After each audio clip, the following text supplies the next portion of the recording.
আসসালামু আলাইকুম। আমি এখন টয়লেটের একটা গুরুত্বপূর্ণ জিনিস আমি বলতে চাইতেছি।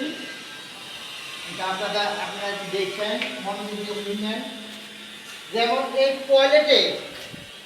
টয়লেটের যে ফ্লোরে, এই ফ্লোরে কোনোদিনও 1 ফুট বাই 1 ফুট টাইলস লাগাবেন না। 1 ফুট বাই 1 ফুট টাইলস লাগাবেন না। 16 লাগাইবেন, পারলে 24 লাগাইবেন।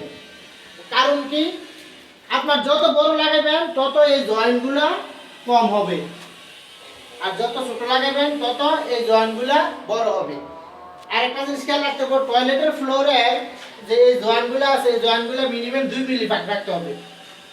2 মিলি ফাঁক রাখা এগুলা সাথে সাথে যে মিস্ত্রি কাজ করবে ওই মিস্ত্রিকে বলতে হবে, কন্ট্রাক্টরকে বলতে হবে যে আমার টয়লেটের ফ্লোর 2 মিলি গ্যাপ রাখা জয়েন্টগুলো রাখতে হবে, এবং এই জয়েন্টগুলো সাথে সাথে যেটা পরিষ্কার করে রাখে, একদম টাইটস পরিমাণ পরিষ্কার করে রাখেন, যেহেতু আপনি ফুটিং দিতে পারেন। আর যদি আমি যেভাবে বলছি এইভাবে না করেন, যেমন ছোট ছোট টাইলস লাগাইবেন, ইয়া করবেন, জয়েন্ট চিকন রাখবেন, তখন কি হয়, এই ফ্লোরে সবসময় পানি ব্যবহার করা হয়। তো পানি ব্যবহার করার ক্ষেত্রে এই যে এই সিপা দিয়া ফুটিং দিতে পারে না, জয়েন্ট যদি মোটা না রাখেন।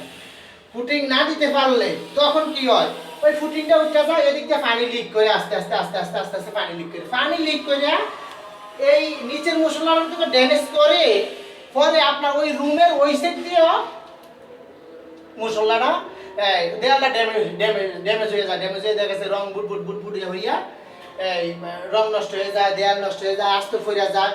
এটা সমস্যা হলো শুধু একটাই সমস্যা, জয়েন্টগুলা মোটা না রাখার কারণে এবং ছোট টাইলস দেওয়ার কারণে।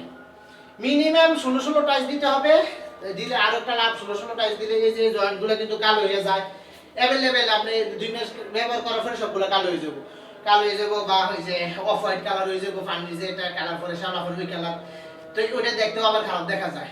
তো এই জয়েন্টও বেশি হয় ছোট টাইলস লাগালে, আর বড় টাইলস লাগালে জয়েন্টও কম হয়, দেখতেও সুন্দর লাগে। তো ওই কারণে আমি বলতেছি, এই অনেকে বলে, অনেক মালিকরা বলে আমাকে যে এই একবারে সিপে দেন। আমি বলি না, চিপানো যাবে না। এটা মিনিমাম 2 মিলি, টয়লেটের 2 মিলি রাখতে হবে এই জয়েন্টটা।